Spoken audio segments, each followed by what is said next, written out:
What you looking at me like that for? What, man? Come on, you just drove down here? Yeah. Tell me a little about dividing it up into these 3 time periods.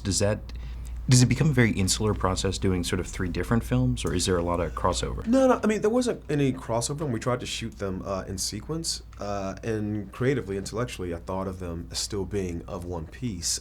I just thought, in terms of the coming-of-age sort of story form, that was going to be the way that worked best for me. I didn't want to have the series of all these, like, million beats. You know, I wanted to take 3 very well-defined beats and just tell them at a microscopic level. Independently of it being a wonderful story, it seems like it must be an actor's dream to act in something that's powerful, but also in different time periods. Yeah, it's an actor's dream, and it's also an actor's nightmare as well, because, you know, it's really, really challenging. And for me as well, because I don't drink alcohol, I don't smoke, I don't even drink coffee.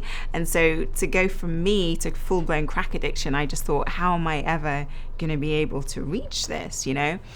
So I was scared, but when you get those parts that make you feel scared, that's when you know that you have to say yes, because here's an opportunity to really push yourself and really grow as a performer, which is ultimately what every actor wants. If I can somehow connect to the engine of the character, then I feel like it's worthy of really paying attention to and consider doing.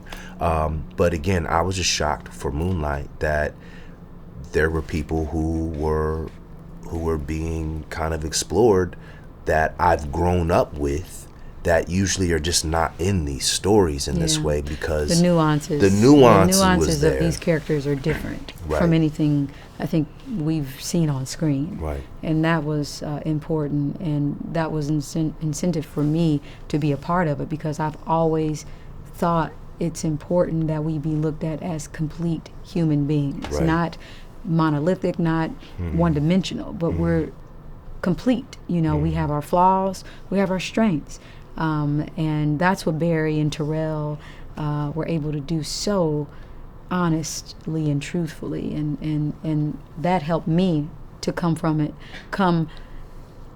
on screen and come on set with an honest, open, pure heart. And one of the things that Barry, you know, always says is there are no such things as mistakes. As long as you're coming honestly and truthfully, you know, you're doing the right thing. So follow that, and I think that's what we led with our hearts and with our honesty.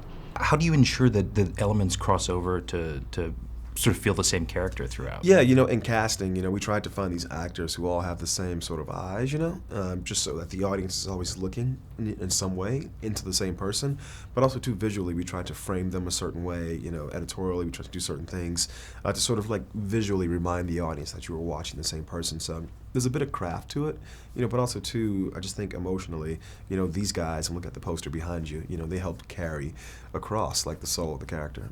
Barry creates an atmosphere on set which is, like, at the same time relaxed and inviting, but it's also very, very focused. You know, he's a director, he knows what he wants, he knows what he's after, but he also understands that, like, the actors have their own process, and so he gives us space to find things for ourselves. So he might say, for example, oh guys, you know, I think it happens over here, so let's kind of, you sit there and you sit there, and let's just start, let's just see what happens.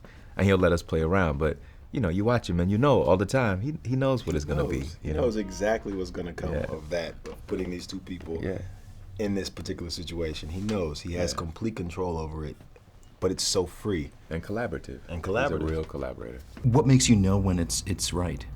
You don't, you know, you kind of know when it's right enough, and then you just move forward, you know. I mean, there are days on set where I had no idea if it was right, but, you know, the sun is going to rise, you know, and somebody's going to call action, probably me. And you kind of just get it on, you know? We've had people at festivals I had a girl who ended up, she was talking to me about her experience of watching the movie and then ended up in floods of tears in my arms. And people are so deeply connected to this movie that it's very special, and I think it's a real career highlight for me, for sure. No, you gonna listen. To who, Ma? Huh? To you? Who is you, man? I ain't seen you in like a decade. It's not what I expected. What did you expect?